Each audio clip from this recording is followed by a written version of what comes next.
Olá pessoal, sejam todos muito bem-vindos ao NED, Núcleo de Estudos da Doutrina dos Espíritos, uma realização do Seara de José. E nós estamos aqui dando a vocês um grande abraço e a nossa gratidão pela presença de todos. Nós, eu, Newton Júnior, coordenador, o nosso querido Nedinho, não é Nedinho? Dá boa noite pra galera. E o meu companheiro de bancada, o nosso Alexandre Carvalho, ele que é presidente da USE Intermunicipal Santos Cubatão, não é isso, Alexandre? Boa noite, Alexandre, obrigado pela sua presença. Você que agora já faz parte da bancada, né? Parece que vocês jogaram o laço e apertaram, puxaram e apertaram, né? Mas é com muito prazer, viu, Newton? É com muito prazer. O Alexandre tem um contrato conosco até 2057, e ele não vai poder sair desse contrato porque a multa é muito rescisória, é muito alta, então não tem jeito, né? Você vai ter que nos aturar. Bom, 57 está ótimo. Eu estando lúcido até lá é um Com certeza, prêmio. com certeza. Que bom. Então, galera, nós vamos hoje, sem mais delongas, hoje nós vamos falar sobre o capítulo 9 dos Livros dos Espíritos, item 7. Capítulo 9 é Lei da Igualdade. Vão pegando os livrinhos aí. E item 7, igualdade perante o túmulo. Existe igualdade no túmulo? Vamos descobrir isso? As perguntas são 823 a 824, que são 823, 823A e 824. Bora lá? Vamos ver o vídeo.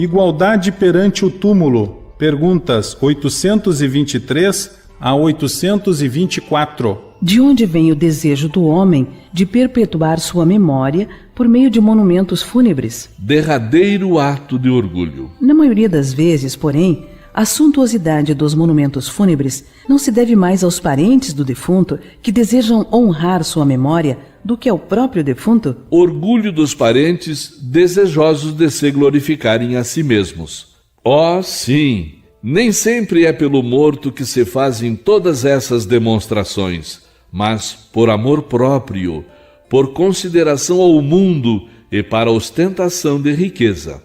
Supões que a lembrança de um ser querido dure menos no coração do pobre, que só lhe pode colocar sobre o túmulo uma singela flor? Acreditas, porventura, que o mármore salve do esquecimento aquele que foi inútil na terra? Reprovais de maneira absoluta as pompas fúnebres? Não. Quando têm em vista honrar a memória de um homem de bem, são justas e dão bom exemplo. O túmulo é o ponto de reunião de todos os homens. Aí terminam, implacavelmente, todas as distinções humanas.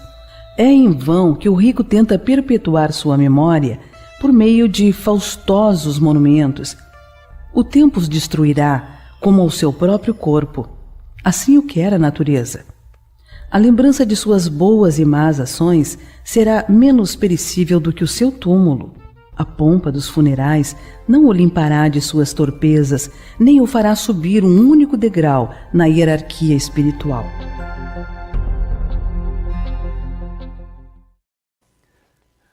Então, pessoal, o que vocês acham das perguntas? O que vocês acham da resposta? Você concorda? Vamos participar, tá bom? A gente conta com a participação de vocês. Coloquem nos comentários, concordo ou não concordo, o que vocês acham. Pode discordar, porque o NED é meu, é do Nedinho, é do Alexandre. O NED é nosso e você, a sua opinião é muito importante. Bom, então, bora lá.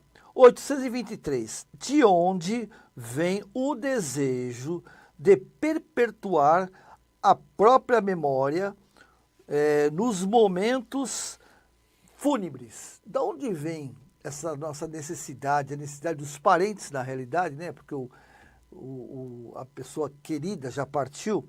E a resposta é a seguinte: derradeiro ato de orgulho. Nossa, pesado isso, hein, Alexandre? É bem objetivo e... Bem objetivo e bem forte, né? O que você acha disso, Alexandre? Curta. Por favor, a pergunta de novo. Só a pergunta. Bora, só a pergunta? Vamos analisar a pergunta para a gente poder tentar explicar a resposta. Maravilha. De onde vem o desejo de perpetuar a própria memória nos momentos fúnebres? Nos momentos ou monumentos? Fúnebres, Ou seja, no momento em que a pessoa... No momento, que a pessoa desencarna, no caso, né? Sim. A gente sabe que em alguns momentos fúnebres, quando ele fala fúnebre, é todo o processo, né?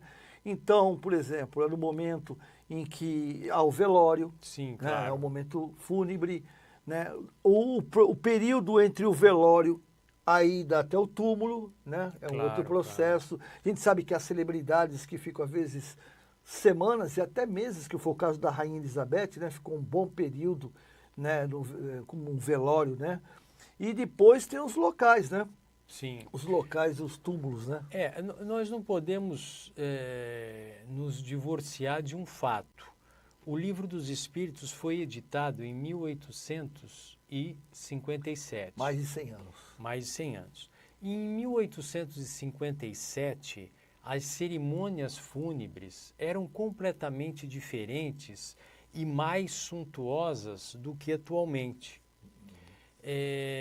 Então, naquele momento, se expressava muito a capacidade financeira e o poder de uma determinada família exatamente no momento do desencarne, na morte, no momento da morte de um desses entes familiares. E é lógico que o ser humano sempre tem a tendência de tirar proveito em tudo, até no momento da dor, porque apesar de espíritos que somos, nós não deixamos de sentir uma certa dor em decorrência da ausência naqueles momentos seguintes à morte de alguém que nós amamos. E continuaremos amando, porque continuarão vivendo, sim, com certeza absoluta. Então, a resposta dos espíritos, com certeza, foi dada dessa forma muito objetiva e concisa também, atendendo aquele momento da humanidade. Verdade. E também sentindo, refletindo, melhor dizendo, todos os sentimentos da natureza humana daquele período. Então, muito provavelmente, os espíritos, ao darem essa resposta, eles estavam verificando que essas grandes cerimônias, que esses grandes mausoléus que eram construídos para sepultamento daqueles entes familiares, era muito mais por orgulho do que propriamente para homenagear o período de convivência e para celebrar o amor que tiveram por ele durante a vida. Então, com absoluta segurança, os espíritos deram, né, essa conotação, repito, porque ela, naquele momento, refletia a intenção, a vontade e o pensamento e o que vivia no íntimo da maior parte das pessoas, sobretudo as pessoas que tinham uma condição financeira e econômica melhor. E se a gente for pensar, sendo friamente falando, né, até nos dias de hoje, né, porque as famílias, que é natural, todos nós somos seres falíveis, né, Alexandre? Sim. As famílias, existe, é evidente que aqueles que desencarnam, existem os mais chegados, que realmente sentem uma dor muito grande, mas a família, às vezes, quer ostentar, né, quer manter aquele memorial, né, digamos assim, para que possa representar a família, né? Então, eu acho que talvez essa forma direta, como você bem falou, foi em função da época, né, e que a gente pode trazer um pouquinho para o dia de hoje. Claro. Não significa que isso quer dizer que aqueles que realmente amam, que não estão preocupados com nada, que a grande maioria, a minoria são aqueles que ainda buscam a ostentação, a grande maioria sente essa dor e não está nem se preocupado se tem que ostentar ou não tem que ostentar, que muitas vezes até buscam um contato, né, com os entes queridos através da psicografia. A gente tem visto aí grandes trabalhos com relação a isso.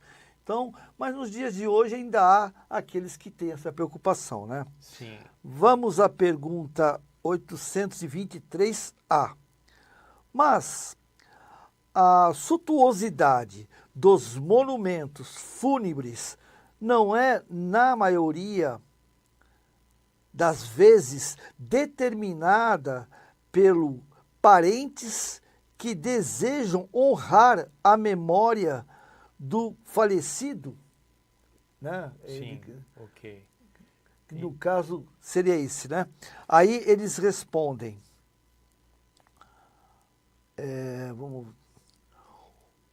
orgulho, ele volta a falar de novo, né?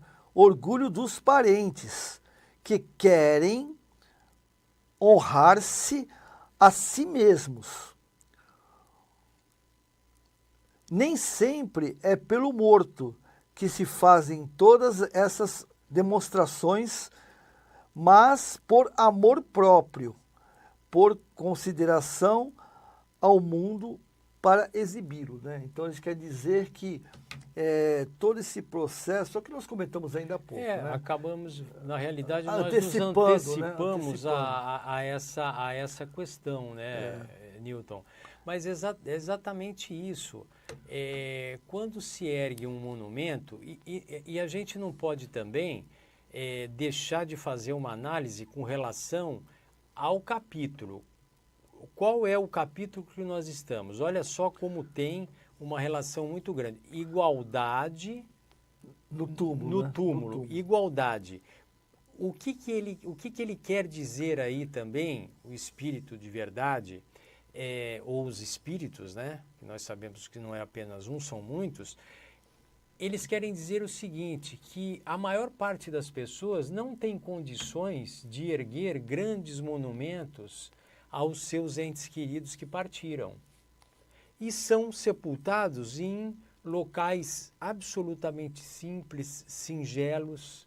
E aí entra a igualdade, aí entra essa resposta em que faz alusão ao orgulho. Por quê? Porque construir um grande quase monumento, edifício, um grande monumento para homenagear uma pessoa ou apenas uma família, em detrimento de tantas outras pessoas e famílias que muitas vezes hoje em dia sequer tem um local para ser sepultado, tem que procurar as autoridades e é colocado em sepulturas aqui, por exemplo, em Santos, na parede, porque não tem condições, não tem uma lápide disponível. Então, vejam, igualdade perante o túmulo.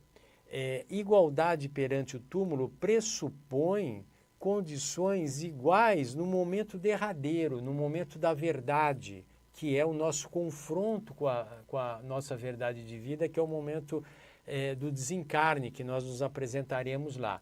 Então, é evidente que, como nós sabemos, não é, Newton, tudo depende da intenção. Eu tenho certeza que se uma pessoa mandar erguer um grande túmulo, por mais suntuoso que seja, mas com a intenção única de respeito, de homenagear o amor que nutriu por aquele ente amado, querido, é válido. Por quê? Porque não estará presente aí o orgulho. Sim. O orgulho está ausente no âmago, no sentimento daquele que ergueu uma grande edificação. Mas nós sabemos que, via de regra, não é isso que move as pessoas. Via de regra é o orgulho. E os espíritos, identificando isso, eles dão essa resposta como alerta para que nós possamos sobre ela refletir e nos corrigirmos. Você falou a palavra certa. Na realidade, é um alerta, né? Para que a gente possa perceber se essa minha atitude, vou até falar se é um orgulho por ter tido aquela pessoa presente, um orgulho saudável, né? Que seria de ter uma satisfação de ter tido um agradecimento por aquela pessoa ter tido conosco todo esse tempo. Então, a gente quer, de alguma maneira, deixar marcado essa presença dele de uma forma pessoal, né? Através de algo que seja suntuoso, né? Demonstrando de uma forma positiva, digamos que esse é o meu amor por você. Toda a suntuosidade é um amor que eu tenho por você. Ou se é um orgulho tipo assim, ó, a família tal tem um baita do monumento lá, os caras são poderosos. Exato, Né? para demonstrar poder econômico e financeiro. Financeiro. Tem que se julgar o que motivou aquela decisão de erguer um grande monumento. O que motivou? Foi o amor, foi o bem-querer único e exclusivamente? É válido, não se discute, não se aplica essa resposta a esta pessoa, a esta família que agiu por amor. Agora, como via de regra as pessoas são movidas pelo materialismo, infelizmente, erguem esses grandes túmulos exatamente motivados pelo que o Newton falou, para ostentar uma condição melhor, aí sim se aplica essa resposta, porque o orgulho está presente. Então, tudo é intenção. O que motivou é essa análise que nós devemos fazer. E por isso que Kardec, na pergunta 824, aí ele pergunta assim, porque ele se assustou naquela época, né? Ele ficou pensando, não, puxa vida, então quer dizer que os mausoléus suntuosos, né? Aqueles funerais que, né, tocam banda, né? Tem todo aquele processo. Então isso é reprovável pela espiritualidade? Aí ele pergunta no 924, reprovais de maneira absoluta as pompas fúnebres? Ou seja, reprovais de maneira absoluta, né? As pompas fúnebres. E aí os espíritos respondem para Kardec, não. Quando homenageiam a memória de um homem de bem, são justas e de bom exemplo. Né? Claro. Nós podemos ver aí, no caso, né?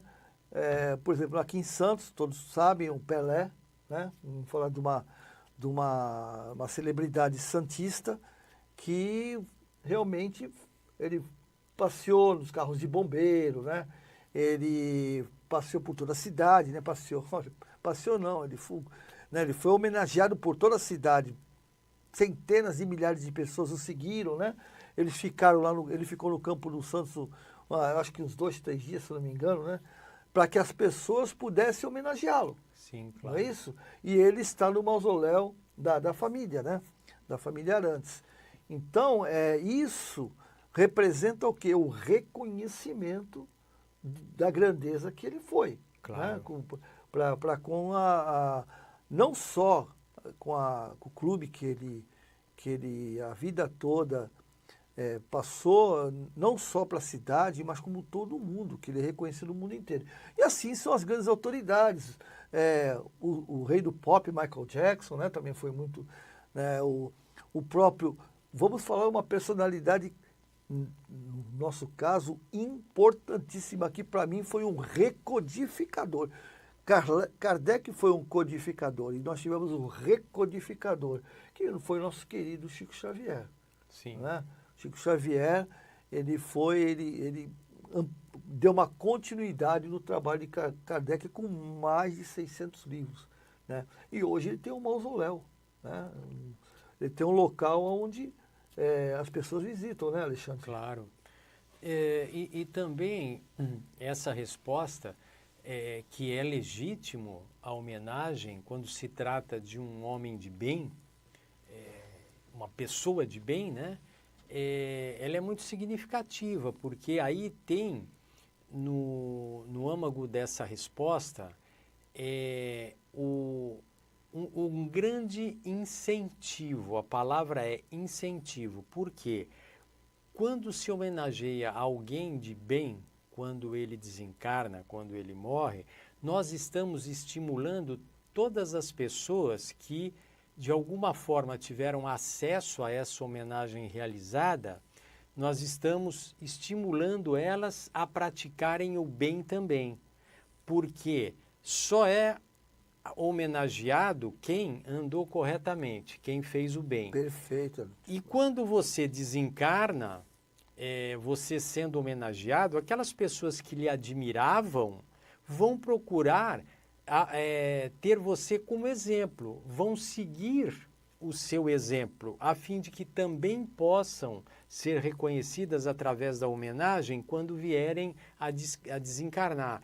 Então, existe também esse caráter de estímulo quando nós fazemos uma homenagem a uma pessoa de bem, para que outras sigam os seus passos e também sejam homenageadas. Isso é muito importante. E essa resposta também, Newton, ela vem enfeixar todos os nossos comentários anteriores com relação a essa assertiva que é válida a homenagem, que todas as homenagens são válidas, desde que sejam prestadas para homens de bem. E só se presta uma homenagem a uma pessoa de bem quem também é do bem. Com certeza. Né? Com certeza. Só.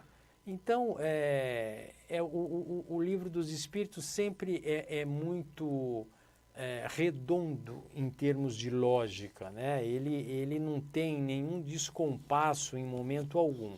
Muitas vezes é muito legítimo, nós podemos até não compreender a princípio uma determinada afirmativa, uma resposta, mas isso é um convite ao estudo, porque nós temos que vasculhar o porquê daquela resposta. Vamos ter que pesquisar, vamos ter que dedicar mais ao estudo. Como essas 3 perguntas, sobretudo as 2 primeiras. Para vocês verem como é forte e muito esclarecedor o Livro dos Espíritos. É que nós, como o Alexandre bem colocou, nós precisamos estudar para refletir, não é, Claro, Alexandre? claro. Eu acho que hoje aqui algumas pessoas, alguns de vocês com certeza estranharam, né, essas respostas que aparentemente eram fortes, né, e taxativas, mas tinham um fundo de quê? De necessidade de reflexão. E é isso que nós precisamos, não só ler, mas sim analisar, né, Alexandre? Claro. Refletir, avaliar. Você vê uma primeira pergunta, né, que foi a primeira, né, por orgulho, você já choca, e principalmente para aqueles que perderam, né, algum ente querido. Perderam não, que houve o desencarne do ente querido e está passando por um processo de luto, né? Ele vê aquilo e fala, pô, peraí, como assim orgulho, né? Eu quero colocar essa pessoa que eu amo num palácio, né? Para que aquele palácio represente todo o meu amor, para que aquele palácio possa refletir a grandeza que ele foi em nossas vidas. Como é que uma resposta dessa? Aí a gente, tendo uma reflexão, faz com que a gente entende que o que importa é a intenção. Sim, né, Alexandre? claro. Você sabe o que me ocorreu agora? Eu me lembrei agora, muito oportuna, a história de Sócrates. Só um momento derradeiro de Sócrates, quando ele já havia, e se encaixa perfeitamente no tema de hoje, e para justificar ou fundamentar mais do que isso, essas respostas. O Sócrates já tinha ingerido a cicuta, o veneno. E aí ele se postou junto a uma parede e foi devagar, lentamente descendo o corpo para sentar. Quando ele já estava sentado, aguardando o efeito da cicuta, Críton, que era o seu discípulo, chegou a ele e perguntou, mestre, aonde queres, Ele fez 2 perguntas, mas a que nos interessa hoje é essa. Mestre, onde queres que nós sepultemos o seu corpo? Aí o grande sábio Sócrates respondeu, Críton, o meu corpo você pode sepultar e colocar em qualquer lugar, porque Sócrates já não está mais dentro dele. Olha que E em seguida desencarna. Quer dizer, são pessoas, são espíritos missionários que vieram à Terra, estamos falando de 470 anos antes de Cristo, né? E como ele, tantos outros que vieram à Terra para exemplificar. Exemplificou até no instante do desencarne, no instante da morte. Ele é um homem de bem. Ele mereceria ser homenageado e foi homenageado dessa forma. Sabe que de qual forma? Ficou a sua história, ficou perpetuada para toda a humanidade ao longo dos milênios e permanecerá para sempre aqui entre nós a humanidade. E provavelmente, eu não tenho essa resposta, mas eu até vou verificar, aproveitar esse... Nem sei se ele tem um mausoléu. Não sei se ele tem algum local. Eu acho que não. Que eu saiba, não, porque a própria resposta dele já disse, trouxe, o meu corpo você coloca em qualquer lugar, porque Sócrates... Né? Ou seja, inclusive, ele, no final dessas 4 perguntas, tem uma continuidade, como é muito longa, né? Que ele fala, né, o Livro dos Espíritos fala que você lembrou bem, até encaixa direitinho nessa continuidade, que diz o seguinte, que os mausoléus, o tempo corrói. Lógico. E a essência da pessoa fica, né? Claro. Então, para a gente ver como a história, né? Nós temos aí vários, não só Sócrates, como o próprio Jesus, né? Que o pessoal fala da tumba dele, mas ainda não sabe se é a tumba, se não é. Né? Maria, mãe de Jesus também, que é um espírito ímpar, né? É um espírito de escola, José, o pai de Jesus, né?